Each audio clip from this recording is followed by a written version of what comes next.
Hey everyone, welcome back to another video. Here, I'm going to show you how to open a flow from a custom LWC. As you can see on the screen, I have two flows put on my UI. One is a screen flow and the other one is an auto launch flow with an input. So without further ado, we can go into the video and see how it is implemented. So first, I'm going to show you how I have configured my screen flow. Nothing too complicated. I have just added a header element to display this message. Once you have configured it, make sure you have activated your version. And one thing that you have to keep in mind is you should copy the flow API name. This API name is what we are using in the UI part. So when it comes to a UI part, again, there is nothing too complicated. I'm just using a button to trigger the visibility of my flow. And like I said, the flow API name, I'm passing the API name that I copied from the previous step. And that's it for the screen flow. When you just run it, it will open up your flow, show you the messages. If you have any other logic that you want to implement, you can do that by using the onStatusChange function. So that's how you can trigger or open up a screen flow from a custom LWC. Next, let's move on to how to open an auto launch flow and also how to pass an input into the auto launch flow. Same thing, I have created an auto launch flow, I have activated it.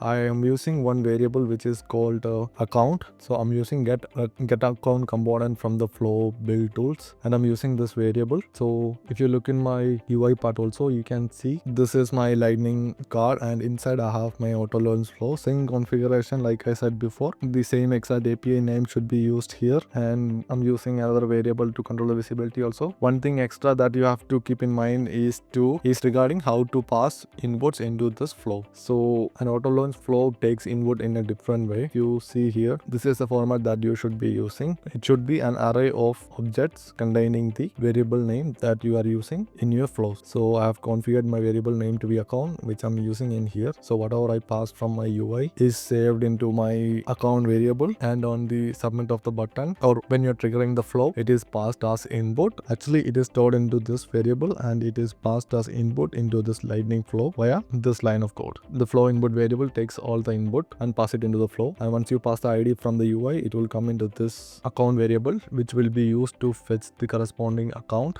If you go to our variable section, you can see here that I have configured the variable to be available for input and the type is text. Now once while executing the flow, once the record is fetched, it will pass it to the next step, to the assignment step, where I have created two more variables which is available for output. You can see it is available for output and the data type is record. So what it's doing is it's basically assigning whatever value that is available in your account object into your corresponding variables. So that's it for the configuration of auto launch flow. Also, one thing I wanted to show you is in the UI, you can see that I'm using a p element here to display a variable which actually brings back the data from our auto launch flow. As you can see, I'm using a handleStatusChange function. In fact, I'm using this same function for both of my flows. What it does is basically it will capture the details of the flow while it's running, and you can use that detail to perform some logic on your UI side. And that's exactly what I'm doing here. If you can see here, I'm using the finish screen status which is available from my flow to display the name on the UI. I'm assigning the value which we get back from our variables. So in my auto launch flow, I have created an output variable in here which will be available to my output variables value once the flow is done. So I'm using that to fetch the value, and I'm using that in my UI to display it. Just keep in mind that the variable name should be exactly matching. Here, as you can see, the variable name starts with a capital, so it should be same in the UI too. So that's all for the configuration of your auto launch flow. Let's go ahead and try it. I'm just gonna copy this account